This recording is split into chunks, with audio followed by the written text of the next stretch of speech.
الحمد لله نحمده ونستعينه ونستغفره ونعوذ بالله من شرور أنفسنا ومن سيئات أعمالنا من يهده الله فلا مضل له ومن يضلل فلا هادي له فأشهد أن لا إله إلا الله وحده لا شريك له وأشهد أن محمدًا عبده ورسوله الذي أرسله بالحق بشيرًا ونذيرًا وداعيا إلى الله بإذنه وسراجا منيرا صلى الله تعالى عليه وآله وصحبه وأهل بيته أجمعين وسلم تسليما كثيرا أما بعد فإن أصدق الحديث كتاب الله وأحسن الهدي هدي محمد صلى الله عليه وسلم وخير الأمور عوازمها وشر الأمور محدثاتها وكل محدثة بدعة وكل بدعة ضلالة وكل ضلالة في النار فقد قال الله تعالى وتبارك في كلامه المجيد فإذا قرأت القرآن فاستعذ بالله من الشيطان الرجيم فأعوذ بالله السميع العليم بوجهه الكريم من الشيطان الرجيم بسم الله الرحمن الرحيم قاف والقرآن المجيد بل عجبوا أن جاءهم منذر منهم فقال الكافرون هذا شيء عجيب أإذا متنا وكنا ترابا ذلك رجع بعيد قد علمنا ما تنقص الأرض منهم وعندنا كتاب حفيظ بل كذبوا بالحق لما جاءهم فهم في أمر مريج أفلم ينظروا إلى السماء فوقهم كيف بنيناها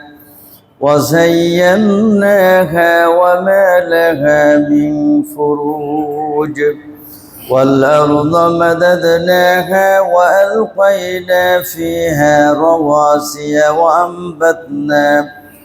وأنبتنا فيها من كل زوج بهيج تبصرة وذكرى لكل عبد منيب ونزلنا من السماء ماء مباركا فأنبتنا به جنات وحب الحصيد والنخل باسقات لها طلع نضيد رزقا للعباد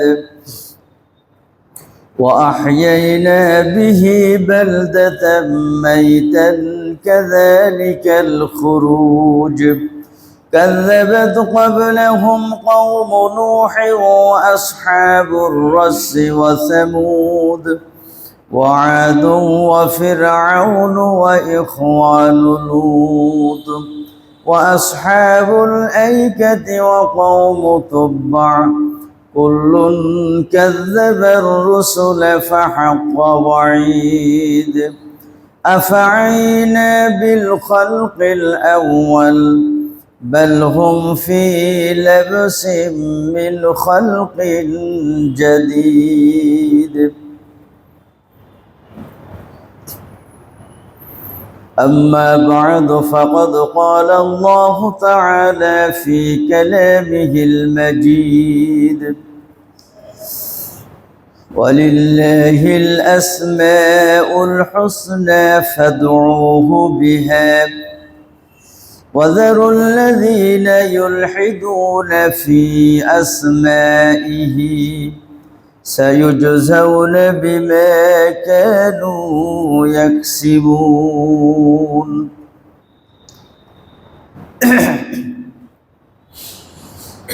সমস্ত প্রশংসা আল্লাহর জন্য।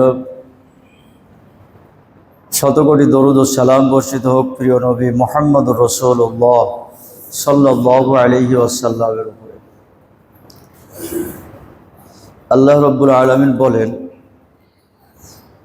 ওয়ালিল্লাহিল আসমাউল হুসনা ফাদউহু বিহা।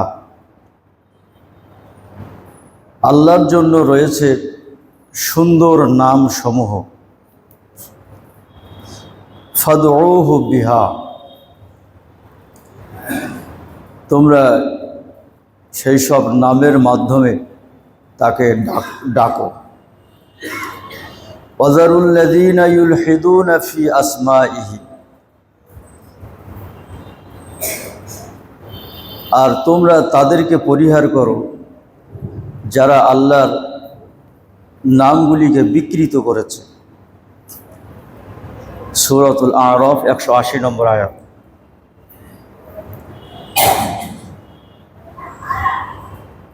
গত জুমায় আপনাদের সম্মুখে আল্লাহর প্রতি ঈমান বলতে 3 প্রকার তাওহীদের প্রতি ঈমানের কথা আলোচনা করতে গিয়ে তাওহীদুল আসমা ও সিফাত এই বিষয়টি সম্মুখে চলে এসেছিল। তার আগে তাওহীদুর রুবুবিয়্যাহ, তাওহীদুল উলূহিয়্যাহ, এই 2 প্রকার তাওহীদ সম্পর্কে আমি আপনাদের সম্মুখে আলোচনা করেছিলাম। গত জুমায় তাওহীদুল আসমা ও সিফাত, নাম ও গুণাবলীতে আল্লাহর একত্ব প্রতিষ্ঠা করা, এই তাওহীদের উপরে আপনাদের সম্মুখে আলোচনা করছিলাম। পবিত্র কোরআন এবং সহিহ হাদিসে আল্লাহ এবং তার রসূল আল্লাহর জন্য যে সমস্ত নাম এবং গুণাবলী সাব্যস্ত করেছেন,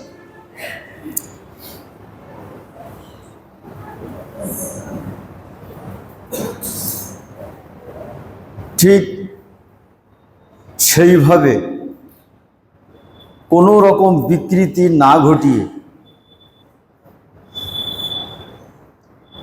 উপমাহীনভাবে সাব্যস্ত করতে হবে।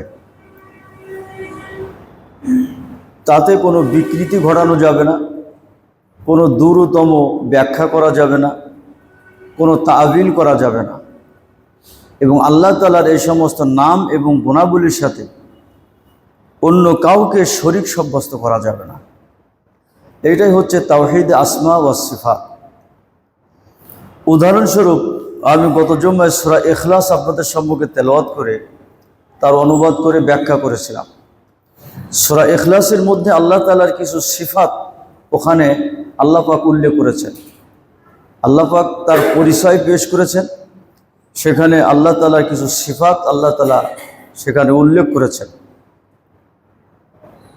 সে যুগের মুশরিক, আজকের যুগের বিভ্রান্ত মুসলিম মুশরিকরা আল্লাহ তাআলার এই সিফাতগুলিকে তারা বিকৃত করেছে এবং এই সিফাতের সাথে, এই গুণাবলীর সাথে, এই গুণের সাথে অন্যকে শরীক করেছে।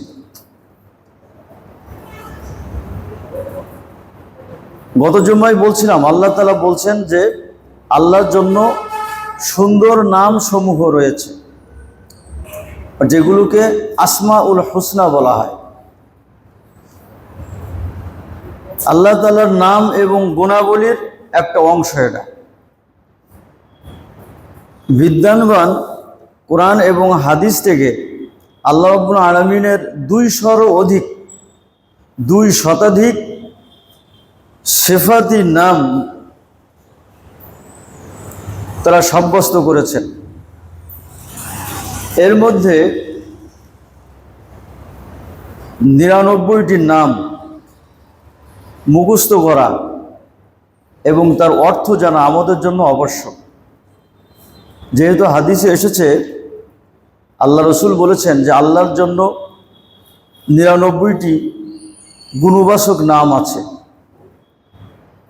এই নামগুলিকে যে ব্যক্তি ঈমানের সাথে, ইয়াকিনের সাথে, আল্লাহর প্রতি পূর্ণ আনুগত্য নিয়ে এবং পরিপূর্ণ তাওয়াক্কুল এবং ভরসা নিয়ে যে ব্যক্তি অর্থসহ এই 99টি নাম মুখস্থ করবে বা গণনা করবে, সে ব্যক্তি জান্নাতে প্রবেশ করবে। বলুন আলহামদুলিল্লাহ। তো এই নামগুলি আল্লাহ তাআলার সিফাতি নাম, সুন্দর সুন্দর নাম, এই যে আসমা ও সিফাতের অংশ। এই নামগুলিকে মুখস্থ করতে হবে এবং এই নামগুলি, এই সিফাতি নামগুলো আল্লাহর জন্যই সাব্যস্ত হবে, অন্য কারোর এর মধ্যে শরীক সাব্যস্ত করলে হবে না। যেমন আল্লাহ এই শব্দটি আল্লাহ পাকের ইসমে জাত বা সত্তাগত নাম। এটা হচ্ছে মূল নাম, সত্তাগত নাম। এটা তার এই যেটাকে বলা হয় ইসমে আজম, সর্বোচ্চ নাম। এই নামের কোনো অনুবাদ হয় না। এই আল্লাহ শব্দের কোনো দ্বিবচন বহু বচন হয় না। আল্লাহ শব্দের কোনো স্ত্রীলিঙ্গ হয় না। আল্লাহ পাক তার নিজের জন্য এমন এক নাম সাব্যস্ত করেছেন যে শব্দের কোনো অনুবাদ হয় না। গত জুম্মায় বলেছিলাম অনেক অনেক বিদ্বান এটাকে বিশ্লেষণ করার চেষ্টা করেছে, কিন্তু সেগুলো ভুল প্রমাণিত হয়েছে। এগুলো দূরতম ব্যাখ্যা। আল্লাহ শব্দের কোনো অনুবাদ হয় না, এর দ্বিবচন বহু বচন বা স্ত্রীলিঙ্গ হয় না। আর যে নামগুলি আছে কোরআন এবং হাদিসে, আল্লাহ এই শব্দটা ব্যতীত আর যত নাম আছে আল্লাহ, সবগুলো হচ্ছে সিফাতি বা গুণবাচক নাম। যেমন আল্লাহ বললাম মূল নাম, তারপরে আমরা কি বলি? আর রহমান, এটা হচ্ছে আল্লাহ তাআলার একটা গুণবাচক নাম। রহমান অর্থ কি? পরম করুণাময়। আর রহিম, অসীম দয়ালু। আল মালিক, অধিপতি। আল কুদ্দুস, পবিত্র। আসসালাম, শান্তি।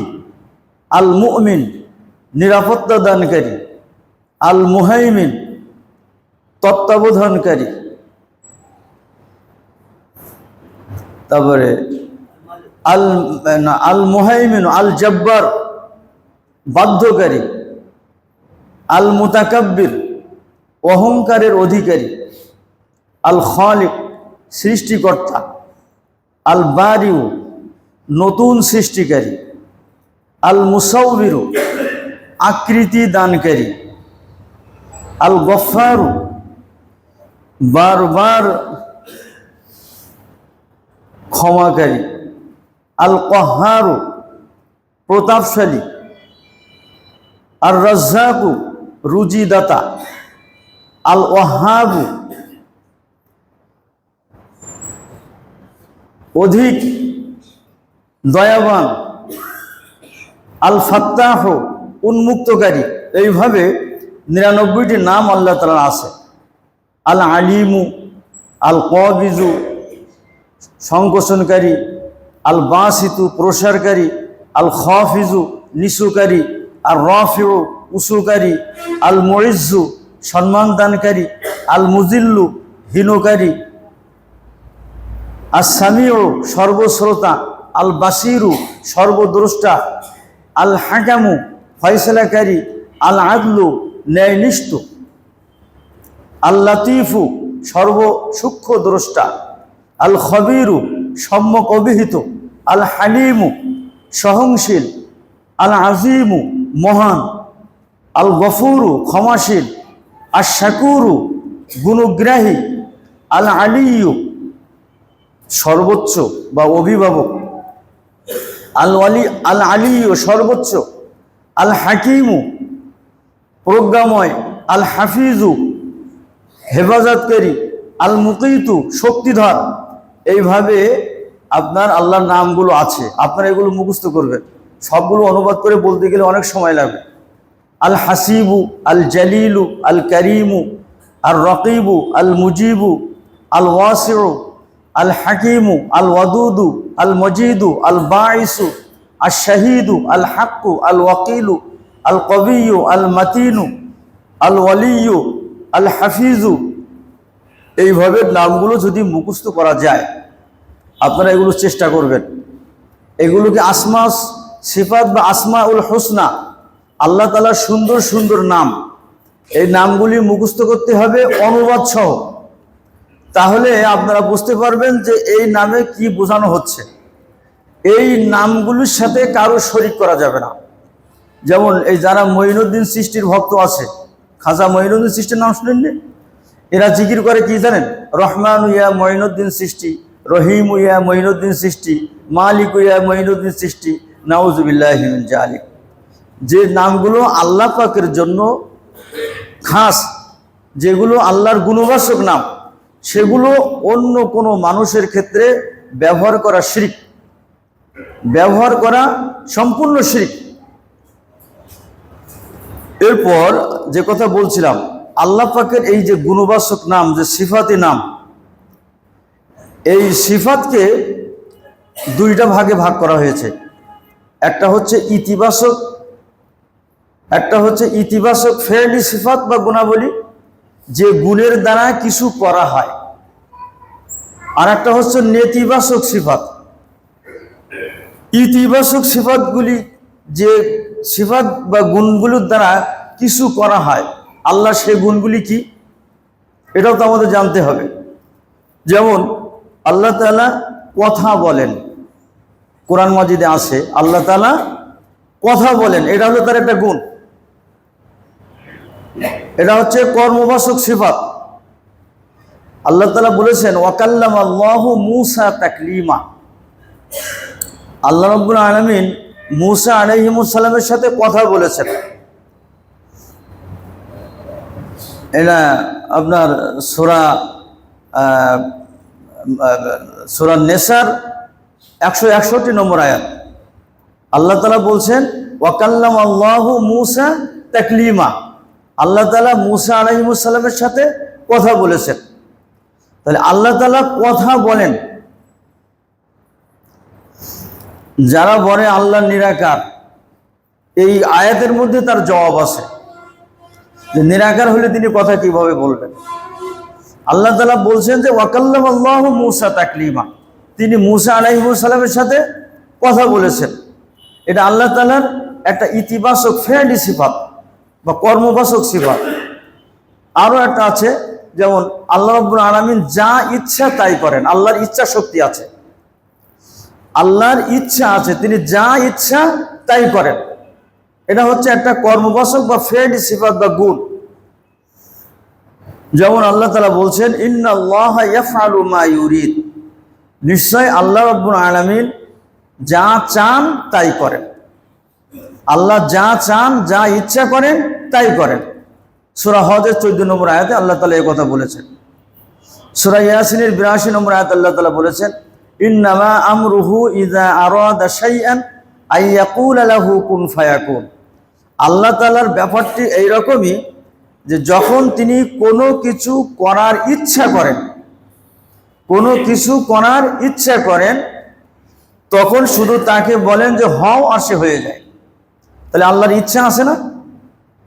এগুলো কিন্তু বিশ্বাসগত ব্যাপার, এগুলো মনে করে রাখেন। এক শ্রেণীর মানুষ, যেমন আমরা মাদ্রাসার পাঠ্যে আমরা পড়াশুনো করেছি, সেখানে আমাদেরকে পড়ানো হয়েছে যে আল্লাহু ফি কুল্লি মাকান, আল্লাহ সব জায়গায় সমভাবে বিরাজিত। এবং আরো শেখানো হয়েছে যে আল্লাহ তাআলা নিরাকার, আল্লাহর কোনো আকার আকৃতি নেই। আল্লাহর যে আকার আকৃতি আছে সেটা আমি পরে বলছি। আমি আল্লাহ তাআলার আগে সিফাতগুলো আপনাদের সামনে উল্লেখ করছি। আল্লাহ তাআলার সিফাতগুলিকে দুইটা ভাগে ভাগ করা হয়েছে। একটা হচ্ছে কর্মবাচক সিফাত, যে সিফাতগুলির দ্বারা কিছু করা হয়। যেমন আল্লাহ রাব্বুল আলামিন কথা বলেন, যেমন তিনি মূসা আলাইহিস সালামের সাথে কথা বলেছেন সূরা নিসার 161 নম্বর আয়াতে। আল্লাহ তাআলা 164 নম্বর আয়াতে এই কথা বলেছেন। তারপরে আল্লাহ তাআলার ইচ্ছা আছে, তিনি যা ইচ্ছা তাই করেন। সূরা হজের 14 নম্বর আয়াতে বলেছেন। আল্লাহ তাআলা সূরা ইয়াসিনের ভিতরে বলছেন যে আল্লাহ তাআলার ব্যাপারটা এরকম যে তিনি যখন কোনো কিছু করার ইচ্ছা করেন তখন বলেন যে হও, আর হয়ে যায়। তাহলে আল্লাহ তাআলার ইচ্ছা আছে না? এরকম আরো কিছু কিছু আয়াত আছে। এই বিশ্বাসগুলি অন্তরে ধারণ করতে হবে, যাতে আপনি বিভ্রান্ত না হন। অনেকে হয়তো বিষয়টা হালকা মনে করতে পারেন, কিন্তু এটা খুবই গুরুত্বপূর্ণ বিষয়। এটা আকীদাগত বিষয়। এই বিষয় যদি আপনার ভিতরে বিভ্রান্তি ঘটে তাহলে ঈমান নষ্ট হয়ে যাবে। আল্লাহ তাআলা যেভাবে তার গুণ যেভাবে বর্ণনা করেছেন ওইভাবেই আমাদেরকে বিশ্বাস করতে হবে, ওইভাবেই আমাদেরকে বিশ্বাস করতে হবে। যেমন আল্লাহ রাব্বুল আলামিন কোথায় থাকেন বলুন তো? আল্লাহ কোথায় আছেন? আল্লাহ রাব্বুল আলামিন আরশের উপরে আছেন। কিন্তু আমি যদি বলি না আল্লাহ সব জায়গায় আছে, তাহলে এটা কোরআনের বিরোধী হয়ে যাবে। আল্লাহ তাআলা কোরআনে তার অবস্থান সম্পর্কে তিনি স্পষ্ট করে বলেছেন আমাদেরকে, সেখানে তিনি কোনো অস্পষ্টতা রাখেননি। যেমন আল্লাহ তাআলা সূরা আরাফের 54 নম্বর আয়াতে বলছেন, ইন্না রাব্বাকুমুল্লাহুল্লাযী খালাকাস সামাওয়াতি ওয়াল আরযা ফি সিত্তাতি আইয়ামিন সুম্মা ইসতাওয়া আলাল আরশ। তোমাদের প্রতিপালক তিনি, যিনি আসমান এবং জমিনকে সৃষ্টি করেছেন কয় দিনে? সিত্তাতি আইয়াম, 6 দিনে সৃষ্টি করেছেন। সুম্মা ইসতাওয়া আলাল আরশ, এরপরে তিনি আরশের উপরে সমুন্নত হন। তাহলে আল্লাহ কোথায় আছেন? আল্লাহ আরশের উপরে আছেন। আমাদেরকে কোরআন দিয়ে বুঝতে হবে। কোরআন এবং হাদিস, এই দুইটা জিনিস দিয়ে আমাদেরকে বুঝতে হবে। এই আয়াত শুধু কোরআনে একটা না, কোরআনে এই ধরনের আয়াত 7 জায়গায় আছে। যেমন সূরা সাজদার ভিতরে আল্লাহ তাআলা বলছেন যে আল্লাহুল্লাযী খালাকাস সামাওয়াতি ওয়াল আরযা ওয়া মা বাইনাহুমা ফি সিত্তাতি আইয়ামিন সুম্মা ইসতাওয়া আলাল আরশ। আল্লাহ তাআলা বলছেন যে আল্লাহ রাব্বুল আলামিন তিনি আসমান এবং জমিন এবং এর মধ্যে যা কিছু আছে সব সৃষ্টি করেছেন 6 দিনে, অতঃপর তিনি আরশের সমুন্নত হন। ইস্তাওয়া, আল্লাহর জন্য যেমন ভাবে অবস্থান মানায় তিনি সেইভাবে সেখানে সমুন্নত আছেন। এরপরে সূরা হাদিদ নামে একটা সূরা আছে। সূরা হাদিদেরও 4 নম্বর আয়াতে আল্লাহ তাআলা বলছেন, হুয়াল্লাযী খালাকাস সামাওয়াতি ওয়াল আরযা ওয়া মা বাইনাহুমা ফি সিত্তাতি আইয়ামিন সুম্মা ইসতাওয়া আলাল আরশ। তিনি সেই মহান সত্তা, যিনি আসমান এবং জমিন এবং এর মধ্যে যা কিছু আছে সব 6 দিনে সৃষ্টি করেছেন, অতঃপর তিনি আরশের উপরে সমুন্নত আছেন। এরপরে কোরআন মাজিদে একটা সূরা আছে, সূরা রআদের 2 নম্বর আয়াতে আল্লাহ তাআলা বলছেন, আল্লাহুল্লাযী রাফা'আস সামাওয়াতি বিগাইরি আমাদিন তারাউনাহা সুম্মা ইসতাওয়া আলাল আরশ। তিনি সেই মহান যে আল্লাহ রাব্বুল আলামিন তিনি ঊর্ধ্ব দেশে আকাশসমূহ সৃষ্টি করেছেন কোনো খুঁটি বা স্তম্ভ ছাড়াই। সুম্মা ইসতাওয়া আলাল আরশ, অতঃপর তিনি আরশে সমুন্নত হন। কোরআনের একটি সূরা আছে সূরা তহার 5 নম্বর আয়াতে আল্লাহ তাআলা বলেছেন যে আর রহমানু আলাল আরশি ইসতাওয়া, রহমান তথা আল্লাহ তিনি আরশে সমুন্নত আছেন। এইভাবে কোরআন মাজিদে 7টি সূরায় 7টি আয়াতে স্পষ্ট আল্লাহ তাআলা বলেছেন যে আল্লাহ তাআলা আরশের উপরে সমুন্নত আছেন। আমি যদি বলি আল্লাহ সব জায়গায় আছেন, তাহলে এটা কি ঠিক হবে? কোরআনের বিরোধী হবে না? আমাদেরকে বোঝার চেষ্টা করতে হবে। শুধু এই 7টি সূরায় 7টি আয়াত নয়, আরো আছে। যেমন আল্লাহ তাআলা বলছেন আমিনতুম মান ফিস সামাই আইয়াখসিফা বিকুমুল আরদ ফাইযা হিয়া তামুর, তোমরা কি নিরাপত্তা পেয়ে গেছো যে যিনি আকাশে আছেন তিনি তোমাদেরকে সহ ভূমিকে ধসিয়ে দিবেন না? আল্লাহ তাআলা বলছেন। তা আসমানে কে আছে? আল্লাহ আছেন না? তার সূরা এই আয়াতটি হলো সূরা মুলকের 16 নম্বর আয়াত। সূরা মুলকের 17 নম্বর আয়াতে আল্লাহ তাআলা বলছেন, আমিনতুম মান ফিস সামাই আইয়ুরসিলা আলাইকুম হাসিবা। আল্লাহ তাআলা বলছেন যে তোমরা কি নিরাপত্তা পেয়ে গেছো যে যিনি আকাশে আছেন তিনি তোমাদের উপরে এই যে পাথর বর্ষণকারী বায়ু প্রবাহিত করবেন না? তা আসমানে কে আছেন বলো? তাহলে এই দুটো আয়াতে আল্লাহ তাআলা বলছেন যে যিনি আসমানে আছেন। আরো অন্য আয়াত আছে, যেমন আল্লাহ তাআলা সূরা ফাতিরের ভিতরে বলছেন, ইলাইহি ইয়াসআদুল কালিমুত তাইয়্যিবু ওয়াল আমালুস সালিহু ইয়ারফাউ। কালেমায়ে তয়্যিবা, পবিত্র কালেমা, এবং মানুষ যে নেক আমল করে এই নেক আমলগুলো সব আকাশের দিকে ওঠে। তার মানে কার দিকে ওঠে? আল্লাহর দিকে ওঠে না, সব উপরের দিকে ওঠে। আল্লাহ পাক যে তার আরশে সমুন্নত, এ ব্যাপারে পবিত্র কোরআন মাজিদে মানে 7, 9 অন্তত 13টা আয়াত আছে। আর এ মর্মে অনেকগুলি হাদিস আছে। সে হাদিসের দিকে এখন গেলে আমরা আমাদের কথা শেষ করতে পারবো না। তাহলে আল্লাহ তাআলা কোথায় আছেন? আল্লাহ তাআলা আরশের উপরে সমুন্নত আছেন। এরপরে আল্লাহ তাআলার কর্মবাচক সিফাত বা গুণ আরো আছে, যেমন আল্লাহ তাআলা শোনেন, আল্লাহ তাআলা দেখেন, আল্লাহ তাআলা সব কিছু জানেন। আল্লাহ পাক বলছেন, লাইসা কামিসলিহি শাইউন ওয়া হুয়াস সামিউল বাসীর। তার সদৃশ কিছুই নাই, আল্লাহর সদৃশ কিছুই নাই। তিনি সব কিছু শোনেন এবং সব কিছু দেখেন। তাহলে এটা একটা আল্লাহ তাআলার একটা ফেয়লি সিফাত বা কর্মবাচক গুণ। আল্লাহ তাআলা সূরা আলাকের 14 নম্বর আয়াতে বলছেন, আলাম ইয়ালাম বিআন্নাল্লাহা ইয়ারা। সে কি জানে না যে আল্লাহ তাআলা দেখেন? তাহলে আল্লাহ তাআলা দেখেন, আল্লাহ তাআলা শোনেন, আল্লাহ তাআলা সব কিছু জানেন, আল্লাহ তাআলা সব কিছু জানেন।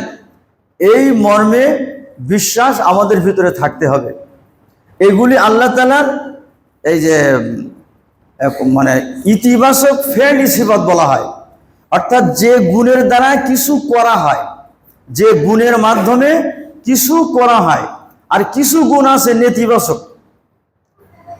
নেতিবাচক গুণগুলি কি, এগুলো জানতে হবে। ইতিবাচক গুণ আর নেতিবাচক গুণ, এই দুইটা জিনিস ভালো করে বুঝে নিতে হবে আমাদের। বিষয়টা কিন্তু একদিকে আমাদের কাছে ছোটখাটো মনে হলেও কিন্তু একেবারে সহজ নয়।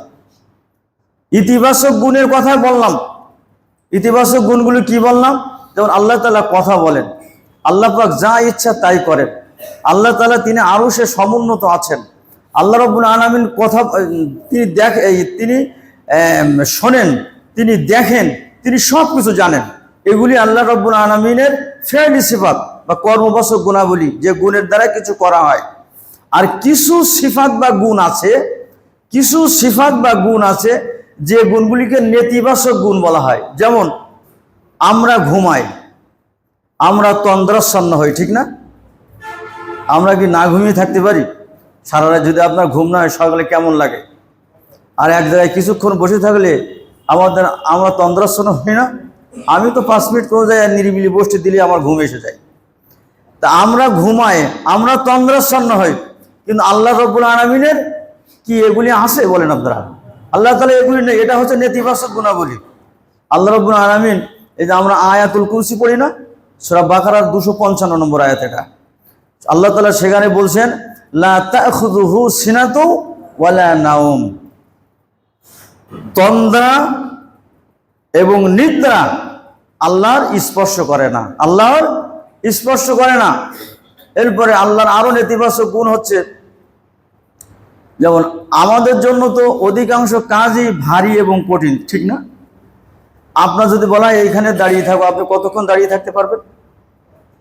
আপনার যদি একটা কাজ দেওয়া হয় এবং সে কাজে যদি সমাপ্তি না হয়, তাহলে কতক্ষণ আপনি কাজটা করে পারবেন? মানুষের জন্য ভারী এবং কঠিন সব বস্তু, কিন্তু আল্লাহর জন্য কি এগুলো আছে? আল্লাহর জন্য এগুলো নেই। ওই আয়াতুল কুরসির ভিতরে আল্লাহ তাআলা বলছেন ওয়ালা ইয়াউদুহু হিফযুহুমা, আসমান এবং জমিন সংরক্ষণ এবং পরিচালনায়, আসমান এবং জমিন সংরক্ষণ এবং পরিচালনায় আল্লাহকে পরিশ্রান্ত করতে পারে না।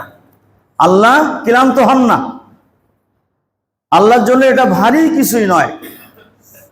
এরপরে আমরা কি হয় যে আল্লাহ তাআলা বলছেন ওয়ালাকাদ খলাকনাস সামাওয়াতি ওয়াল আরদা ওয়া মা বাইনাহুমা ফি সিত্তাতি আইয়ামিন ওয়া মা মাসসানা মিন লুগুব। আল্লাহ রাব্বুল আলামিন বলছেন যে আমি আসমান এবং জমিনকে সৃষ্টি করেছি 6 দিনে, তাতে আমার কোনো ক্লান্তি স্পর্শ করিনি। বল আলহামদুলিল্লাহ। তাহলে আল্লাহ ক্লান্ত হন না, আল্লাহ পরিশ্রান্ত হন না, যেটা আমরা হয়ে থাকি।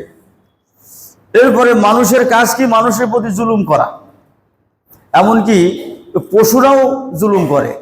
এই জন্য হাদিসে আছে কিয়ামতের দিন কোনো পশু যদি কোনো পশুর উপরে জুলুম করে থাকে, যেমন কোনো শিংওয়ালা ছাগল যদি কোনো শিংবিহীন ছাগলকে গুতায়, কিয়ামতের দিন ওই ছাগলকে একত্রিত করা হবে।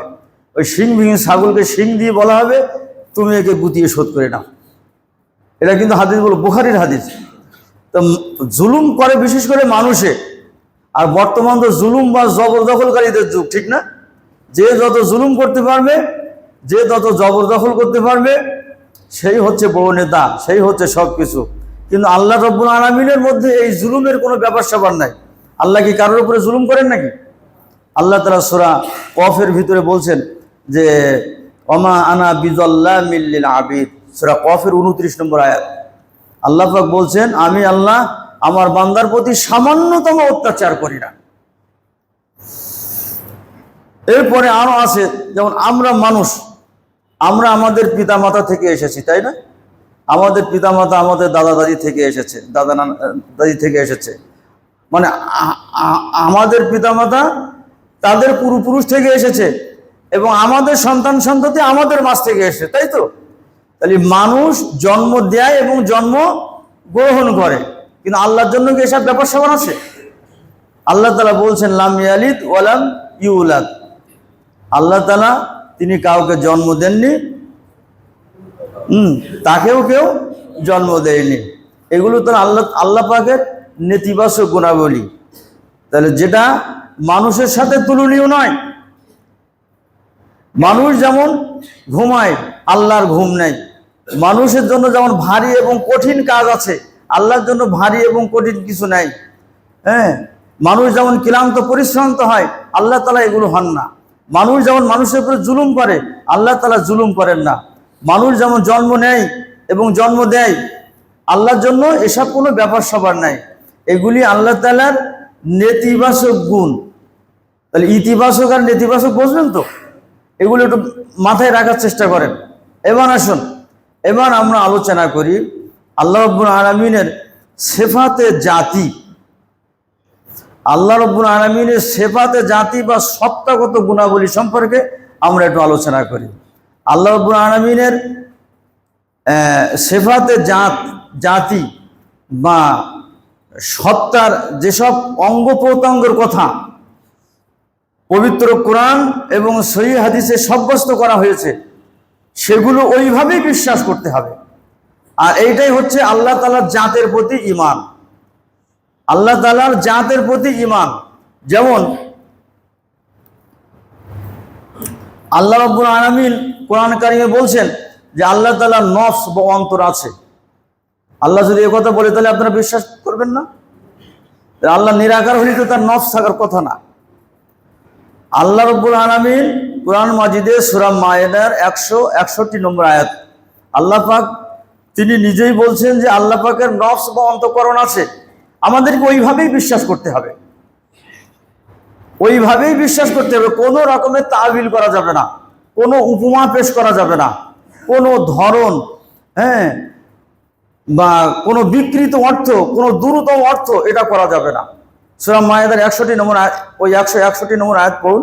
আল্লাহ তাআলা বলছেন যে ওয়াইজ ক্বালাল্লাহু ইয়া ঈসা ইবনে মারইয়াম আনতা কুলতা লিন-নাসি ইত্তাখিযুনি ওয়া উম্মি ইলাহাইনি মিন দুনিল্লাহ ক্বালা সুবহানাকা মা ইয়াকুনু লি আন আকুলা মা লাইসা লি বিহাক ইন কুনতু কুলতুহু ফাকাদ আলিমতা তা'লামু মা ফি নাফসি ওয়া লা আ'লামু মা ফি নাফসিক ইন্নাকা আনতা আল্লামুল গুয়ুব।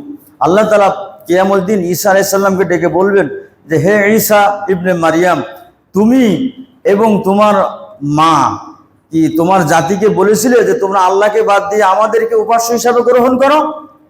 তখন ঈসা আলাইহিস সালাম বলবেন ক্বালা সুবহানাক, হে আল্লাহ আপনি হলেন পবিত্র, মা ইয়াকুনু লি আন আকুলা মা লাইসা লি বিহাক্কি, এরকম কথা বলা আমার জন্য কিভাবে শোভনীয় হতে পারে, আর এরকম কথা বলার অধিকারও তো আমার নাই। ইন কুলতুহু ফাকাদ আলিমতা, ঈসা আলাইহিস সালাম বলবেন যে আল্লাহ এমন ধরনের কথা যদি আমি বলে থাকি তাই তো সেটা আপনার জানা থাকার কথা। তা'লামু মা ফি নাফসি, কেননা আমার অন্তরে যা কিছু আছে আল্লাহ আপনি সব খবর রাখেন। ওয়ালা আ'লামু মা ফি নাফসি, কিন্তু আপনার অন্তরে যা আছে আমি আল্লাহ তার খবর রাখি না। তাহলে আল্লাহর অন্তরে আছে তো নাকি? এটা কিন্তু কোরআনের কথা।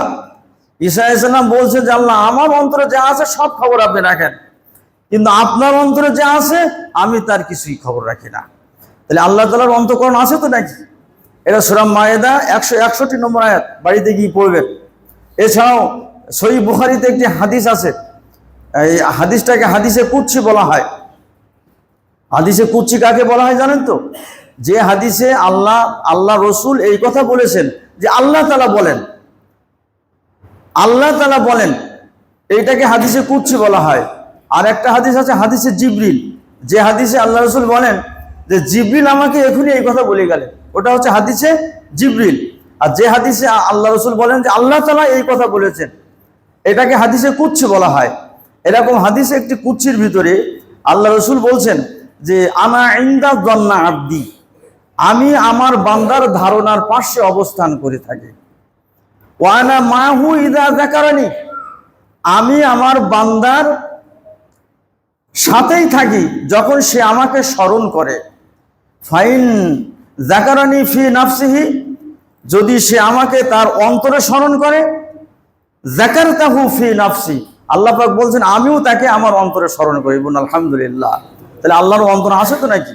এটা কিন্তু বুখারীর হাদিস, বুখারীর 7405 নম্বর হাদিস। আল্লাহ রাব্বুল আলামিন বলছেন বান্দা যদি আমাকে তার অন্তরে স্মরণ করে, আমি আল্লাহ তাকেও আমার অন্তরে স্মরণ করি। ওয়াইন যাকারানি ফি মালাইন, আর সে যদি আমাকে কোনো মজলিসে স্মরণ করে, যাকারতাহু ফি মালাইন খায়রাম মিনহু, আমি তাকে তার চেয়ে উত্তম মজলিসের মধ্যে স্মরণ করে থাকি। বোন আলহামদুলিল্লাহ।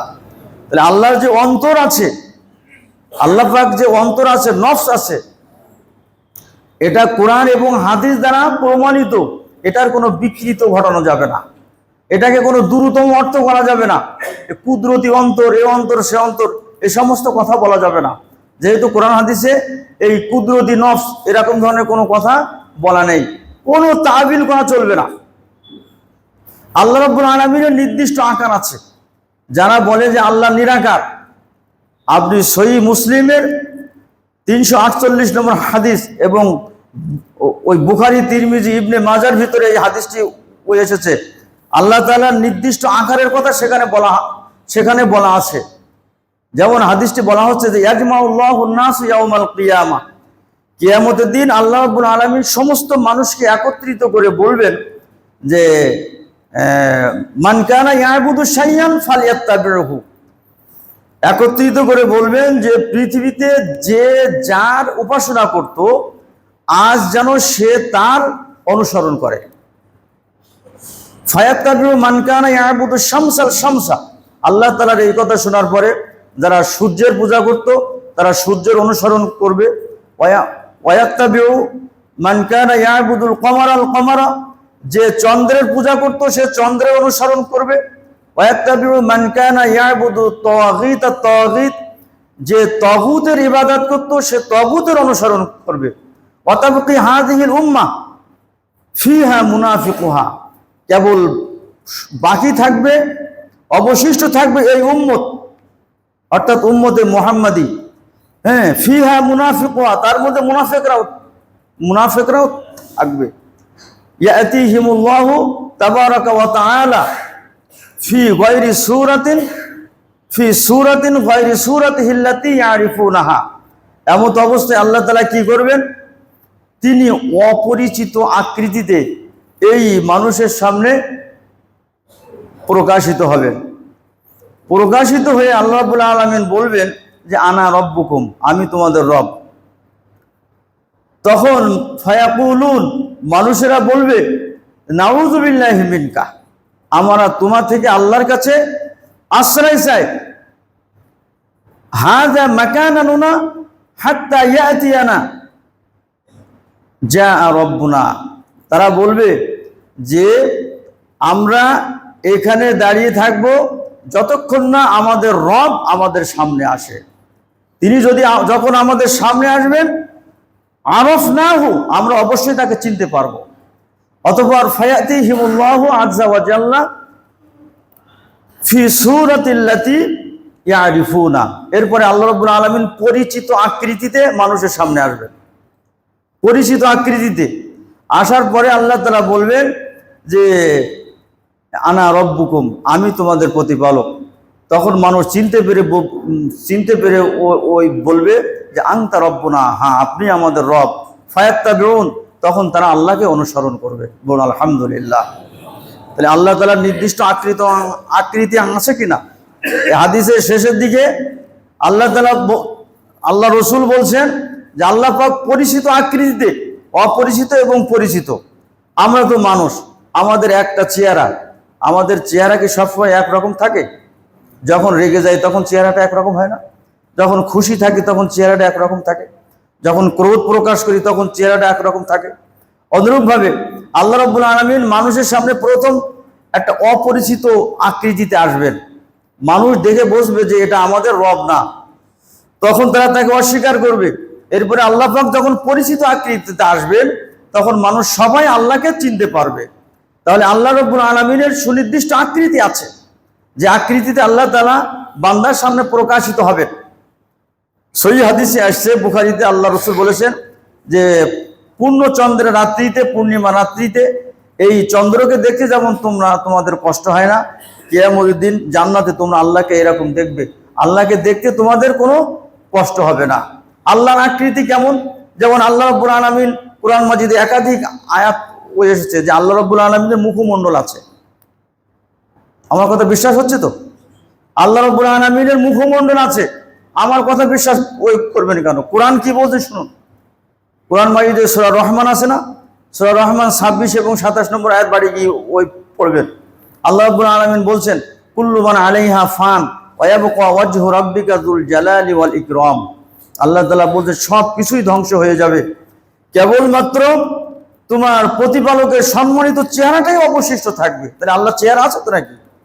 ওয়াজহুন মানে মুখমণ্ডল, ওয়া ইয়াবকা ওয়াজহু রাব্বিকা, বাকি থাকবে তোমার প্রতিপালকের মুখমণ্ডল, যুল জালালি ওয়াল ইকরাম, সম্মানিত এই চেহারাটাই কেবলমাত্র বাকি থাকবে।